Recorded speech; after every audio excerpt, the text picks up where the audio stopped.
গোবিন্দ কিন্তু আমার অনাদিরাদি গোবিন্দ, যে আদি পুরুষ, যিনি সৃষ্টি স্থিতি লয় প্রলয়ের মালিক, সচ্চিদানন্দ বিগ্রহ, সর্বকারণের কারণ, সেই অনাদিরাদি গোবিন্দ কিন্তু এইগুলো চায় না।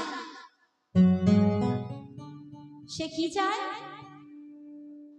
সে শুধু বলে আমার কিছু চাই না, তোমার পাণ্ডিত্য চাই না, তোমার ধন দৌলত চাই না, ভালো মন্দ সেবা চাই না, শুধু একটা জিনিস চাই। সেটা কি?